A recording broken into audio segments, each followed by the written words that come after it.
Welcome to the deep dive. Today, we're exploring something pretty fundamental, how modern companies are building better products, making smarter calls, and, well, staying ahead. Right, and it's not about guesswork anymore. Exactly. It's about experimentation, moving past gut feelings into, data. That's the core idea. Yeah. Shifting from just guessing what users might want to actually running controlled tests, finding out what really works. Okay.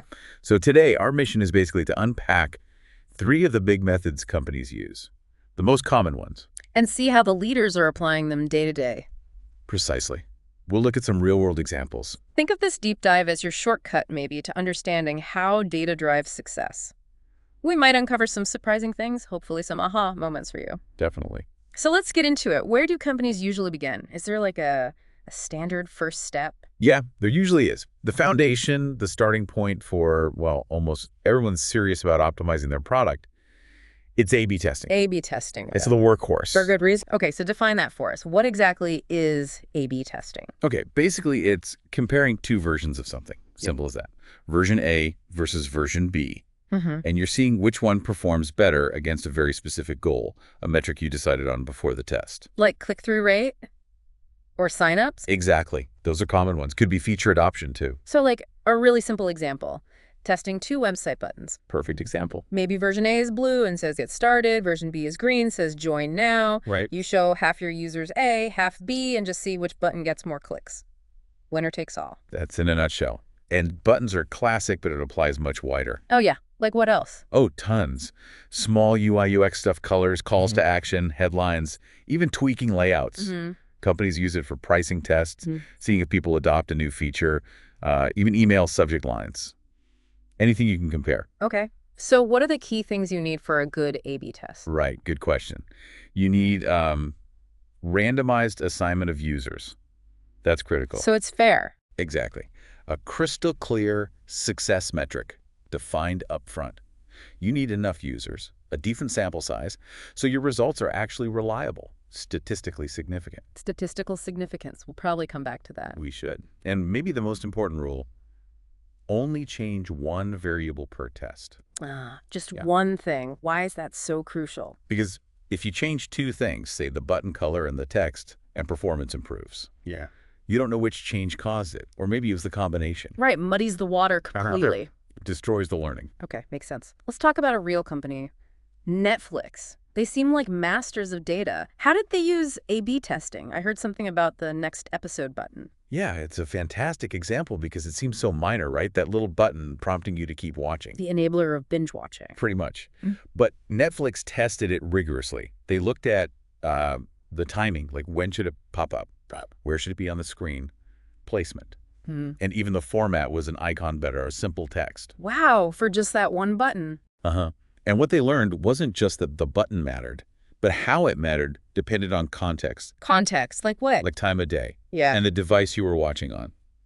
So the best button for me watching on my TV late at night might be different than someone watching on their phone during a commute. Exactly that. They found the optimal UI actually shifted based on those factors. That's fascinating. It is. It showed even tiny UI tweaks, when you tailor them to the user situation, can drastically impact engagement and, importantly, retention, keeping people watching longer. So iterative changes add up. Massively. Netflix basically concluded, treat every single detail as a chance to learn something.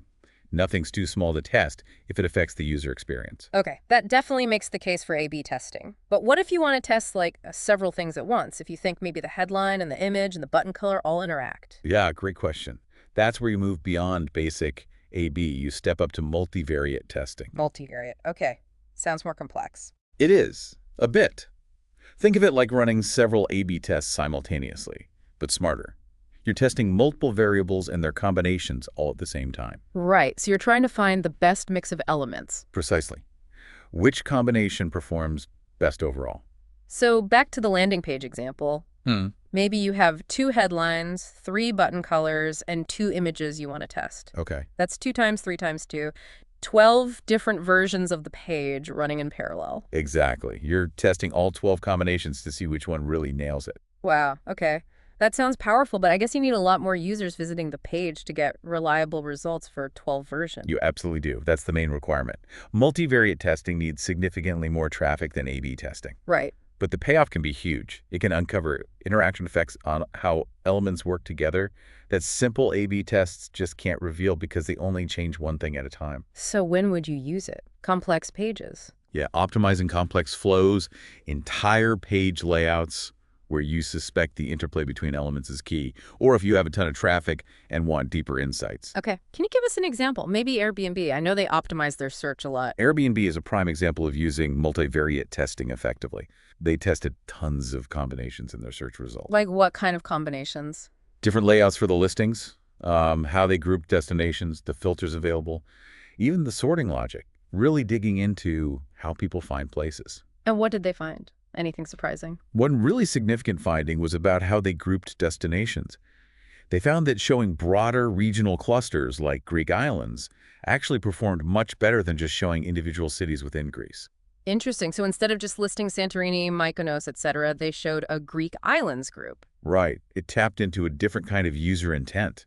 People weren't always searching for a specific place, but for the idea or the vibe of a region. Wow, the aspirational search. I want an island vacation. Exactly. And catering to that led to higher click-through rates, more conversions. It even helped them balance supply and demand a bit, guiding people towards great options within that broader theme. That's clever. Okay, so we have A/B for single changes, multivariate for combinations. But what if the change is really big? Or maybe it affects things like back-end systems, or it's something you can't easily randomize user by user. Good point. Sometimes random assignment just isn't practical or Right. even possible. That's when companies often turn to geotesting or geographic split testing. Geotesting, so based on location. Exactly. You roll out a change only to users in specific geographic areas, say one state or country, Okay. and then you compare their performance metrics against similar regions where the change wasn't rolled out. Those are your control regions. So it's like A/B testing, but using regions instead of individual users. That's a good way to think about it. Yeah. It's often used to de-risk major launches. So you can test a big new feature in, say, Canada first, before unleashing it on the entire U.S. market. Precisely. Or test things that inherently aren't user-specific, like a TV ad campaign in one city versus another, or maybe a new layout in physical stores in one region. Or regional pricing. Yep, regional pricing is a big one. Also for testing major back-end infrastructure changes that might affect everyone in a certain data center's region. Makes sense.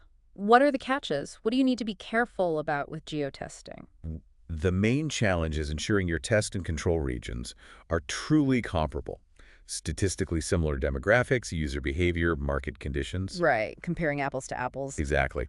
Hmm. And you also have to watch out for external factors, like did a local holiday or a big news event happen in one region but not the other during your test?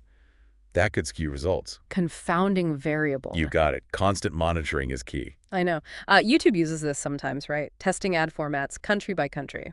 Yep. And Facebook is famous for rolling out big news feed algorithm changes regionally first. Small places, test the waters, then go global if it works. It's a smart way to manage risk on those huge platforms. Okay, so we've got these powerful methods, Yeah. A/B, multivariate, geotesting. But how do you actually measure if a test worked? What makes it successful? Well, first, you need the right metrics. We mentioned some already.